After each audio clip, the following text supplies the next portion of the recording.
Alright everybody, another insert to this video. Alright, so we got, let me turn the flash on, we can see. Alright, so here's the old PCB. It really doesn't look that bad, it's just dirty. I haven't broke it open or nothing to look inside, but it actually doesn't look bad. But you can see it is identical. This is the new one, the CTS, this is the old. These are captured screws. They are defined thread, so that'll be fine. This is inside the motor. It's actually pretty decent in there. The rockers look good.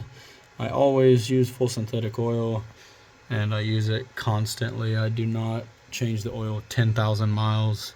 I do it very quickly, normally at 5,000. Just looking at everything, it looks pretty decent actually. Hopefully the gasket comes off clean and I can reuse it without having to go leave my car down for a day and go buy one from the dealer. I highly doubt the parts store has one. Anyway, like I said, I got the new vent valve. Matter of fact, let me pop this baby open.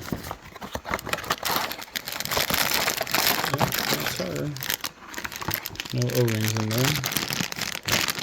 There's a sealed bag, perfect. So it's got yep, that's it. So I'm going to save the old one, of course, because I don't think there's anything really wrong with it.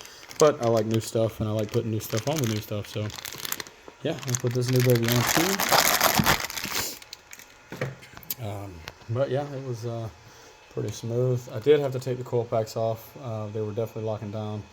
I took the grounds off of these two. I did not loosen these two. These are still tight. But it's been a while, so I wanted to give them a little bit. Anywho, so here we are again, your tubing and everything, and like I said, it looks like I do have the washer situation. That's part of the issue, but I can probably just turn that thing, but I don't know, we'll see what's going on with that in a minute. Again, the coil packs are doing great. I like them.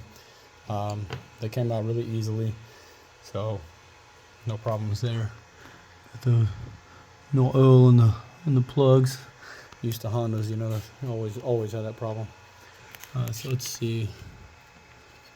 Yeah, O2 sensor back here, and I actually just loosened that by hand. That's super pain in the butt to try to do. Oh, that's a great camera angle. So I'm gonna take this one off, take this out, take the little cage out of it, and then go from there.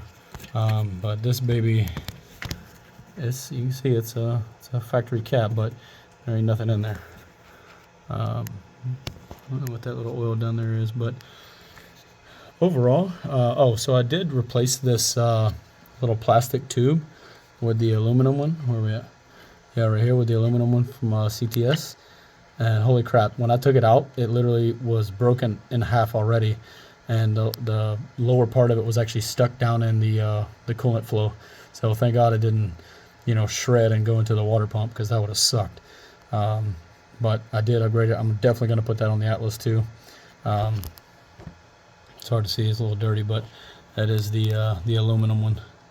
There you go. So I highly recommend doing that. Again, this is for the IS-12 turbo Passat, not the IS-20 or IS-38 upgrades. So I don't know what 1.8 I got shafted with the little baby IS turbo, IS-12, but I see all the other people putting it on with the IS-20. So we'll see how these AN fittings line up with mine. So, but there you have it. Hopefully this gasket's good condition. I'll just flop it over there, and we'll go ahead and clean that up, of course, and then mount it back to the motor. I think 80 inch-pounds is roughly what the guy said for the torque on his. So obviously hand tight, but more than likely there is a sequence. So anytime you have something like this, generally you're going to go across, in a star manner to where you can visualize equally pressuring down on this. So here's a flow port, here's a flow port, and then that's where your tube is right there. So that one's going to come out. So it's basically going to sit down like so. Now the APR one looks like it fits really tightly, but I would gladly buy this again if it works out for my car, for the wife's car, for the Passat. But that's how it's gonna sit. It looks beautiful. First of all, I hate plastic when it comes to stuff like this because you already know this thing's gonna shred eventually. I'm sure some people have some good stuff on it, but I mean, what you can do on the Atlas, what I may end up doing is not even doing this at all, and I might just put the adapters they have for it to convert it to AN, and you just keep the factory PCV but no catch can, and then just replace the PCV valve by itself, which they're really actually fair priced overall. And then, so if I got to replace it every 80,000 miles, I don't care. That's fine, and because it's really not a big deal to change it anyway. I love this plate though. This is beautiful. It's very pretty, and it gives a really nice accent to the engine.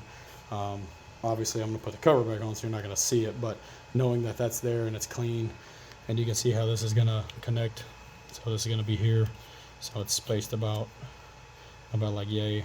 So you're going to have just enough room to put the other valve in there. So it's going to be a tight fit, but we'll make it work. Worst case, we'll adjust that bracket if we need to.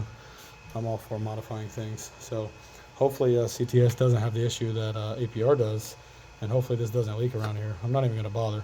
If I have to take this thing back off and repair it because of poor manufacturing, I'm getting partial refund, minimum, or a discount on whatever I'll buy again.